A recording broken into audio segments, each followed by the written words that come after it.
Welcome to the Intern NE podcast powered by Aksarben. Actually, sorry, it's the Intern NE powered by Aksarben podcast. Let me get that right. I'm Shonna Dorsey, Executive Director for the initiative, and I'm here with my special guest. Hi, my name is Alexis Sherman, and I work at UNO in the College of Information Science and Technology.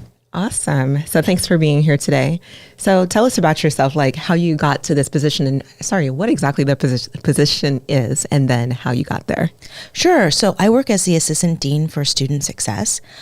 This really kind of came into my lap because I was working in diversity and inclusion at another college here in Omaha and saw this position open. And I was really fascinated by it because it kind of combine some of my passions around education and really creating more access and opportunity for students. Fortunately, in our lifetime, that really does revolve around computing. And so being able to help students see themselves in a field where they haven't been represented in the past, I thought would be really interesting. And so that's how I kind of landed where I am right now. That's awesome. And like you said, so important as well. So tell me about a typical day, which I'm sure there is no typical day for you, but what are some of the highlights or things that you take care of for students? Yeah. So a lot of my day revolves around answering emails and going to meetings to make sure that we're supporting our students as best as we can. And so sometimes I get to work with students one-on-one, and some of that deals with helping them navigate the system, finding resources to better support them. But some of that is helping them choosing classes and talking about their goal and their passions and their vision, which is really the best part of my job because then I can show them different avenues and pathways to get to where they want to go with their life. That's excellent. And how long have you been in this role now? I'm going on my third year. That's awesome. So you probably have had you've had some graduates now or ones that you've worked with. So do you have any favorite stories maybe of a new student who was trying to find their way and then of a recent graduate? Sure. Yeah. So last year or 2 years ago, we started a first year seminar for students. And that was really a great opportunity for me to meet our incoming students. And I connected really closely with two young ladies, which was really great. And since then, they've just kind of been my shadows. They serve as peer advisors for us. They serve as mentors. I know I can always call on them to sit on panels or take pictures or, any kind of way that they can serve and be engaged in the college. They're always there. They are juniors now. Exciting. And they've had internships and they've done all these amazing things. They are part of the greater Omaha community. And so it's just been nice to see them kind of grow and become who they want to be, in the last 3 years. And it's nice to see women do that, especially in the field of tech. Because there's not a lot of women in tech right now. And so kind of watching them find their way through this path that not a lot of women have been able to forge has been really exciting. Yeah, that is really great. And how about a graduate? Let's see. My first graduate was last year. And they were the president for our Nullify student organization, which is primarily our cybersecurity student organization. And they just graduated last year in May. And so they're out. I'm not really sure. I think they're working at FMBO. That's what I want to say. That's what feels right, but I'm not 100% sure.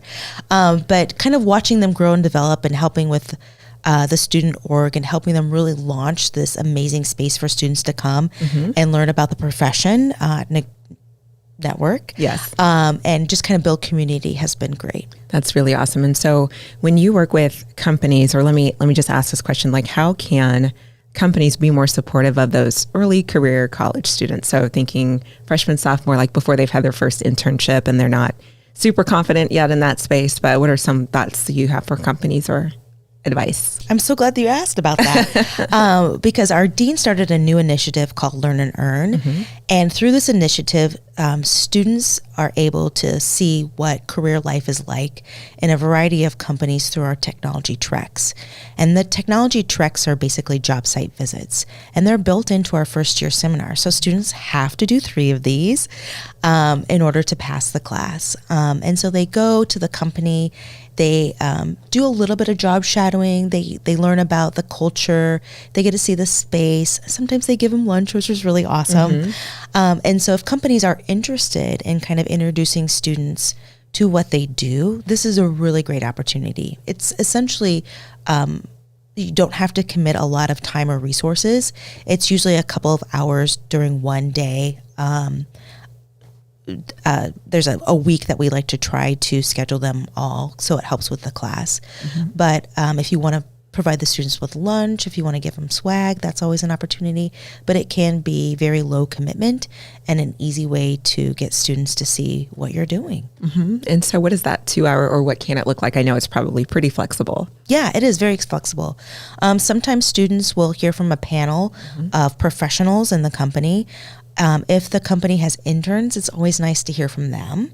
And then it might be a tour, kind of depending where it is. So for example, ConAgra always gives a tour because their building is so cool and they have tunnels, and students really get a kick out of that. They like seeing that it's by that pond and close to the riverfront.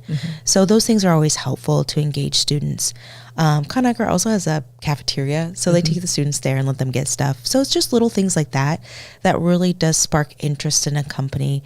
And really helps the students connect with them and their values, because you can see a lot of what the company values in the environment. That's very true. And I have a few more questions about this, but it reminds me about like the contrast between a career fair, guest speaker, things like that. So typically in those environments, as you know, you got a lot of different employers, but like maybe one or two representatives, some of them not in the fields that the students are pursuing. So that can be a bit of a disconnect. And like you said, it's off-site, it's not within the company. So really just being in that culture makes a difference. Even with the guest speaker, you're still getting one person's perspective. So just being able to get into the walls of the company and see what it's like. Yeah, makes absolutely. a lot of sense. Absolutely. So how many students I guess it depends on the company size or their capacity, but what's a minimum and maximum number of students per trek? We usually say 10 is the minimum. Okay. And then you can do up to 50 to 100. Okay. We don't always fill all the spots, and so we've been offering up this opportunity to our other student population who's not engaged with the class right now. And it's been amazing because a lot of graduate students are interested in this. We do have a large population of international graduate students, and so this really gives them an opportunity to kind of see what the American work culture looks like. And it's been really helpful, and I think that helps us create more diversity if companies are willing to engage with our international student population. I like this. I think there's definitely an opportunity for us to think about how we can collaborate more closely on this, because when I was thinking about what are the things Intern Nebraska could do to better engage students or connect students and employers, I talked to Dr. Maria Garcia about the earn and learn, not micro internships, but the job shadows, kind of like what we're talking about now.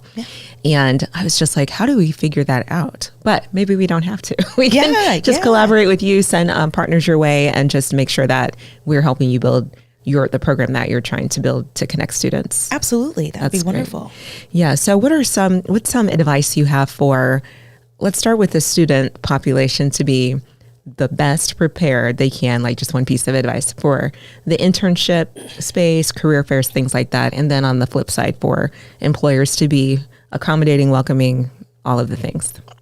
I think students have to be open to other possibilities in terms of how they're going to develop their skills.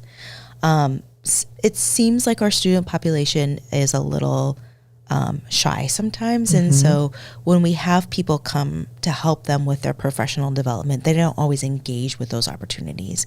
I don't know if it's because it forces them out of their comfort zone or what the answer to that question is, why they don't attend. But I would just really encourage students to push themselves and push their boundaries.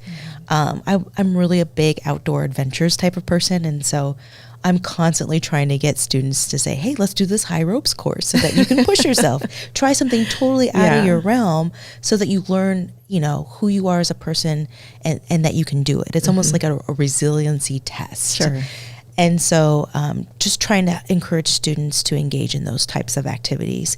We also participate in something called the MAV mentoring program. And so in our college, we hire students to be MAV mentors for IS&T students.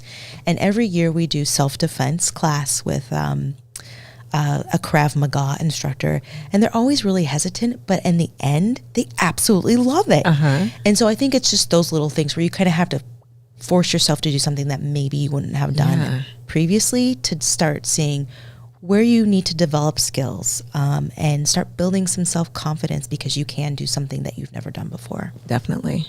Okay, one final question for one on the flip side for employers, and then finally, how can people get in touch with you or whoever it is for the Technology Treks opportunity? Yeah, I think it's really important for our employers to start talking to our students about the skills that they want to see.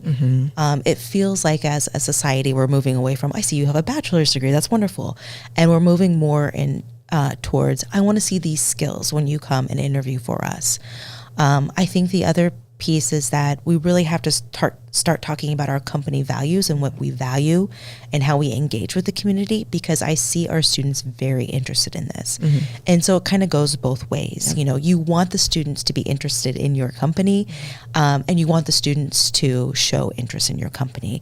And so I think that we really kind of have to start talking about those things with our student populations. And a good opportunity, of course, is those technology treks, so that they're aware, because our students have a heightened awareness about what community means and the ways in which corporations and companies and smaller businesses are engaging. Yep, I love it. Okay, finally, Technology Treks, what do employers need to do? You are welcome to reach out to me, or you can reach out to Anita Lee. That's a capital A, capital L, NAITALEE at unomaha.com. And she can help you get set up with becoming a company partner in our Technology Trek program. Awesome. And is it unomaha.edu? Just wanted to say that just in case. Yeah, yes, unomaha.edu. Okay, Very confusing. Just wanted to make sure. And we'll put that in the comments as well. Just asking because we don't edit anything. So awesome. May as well correct it now. But anyway, thanks so much for being here and for all that you do. It's important work, and it takes many hands, as you know, to help students be successful. So thank you for having me. Of course.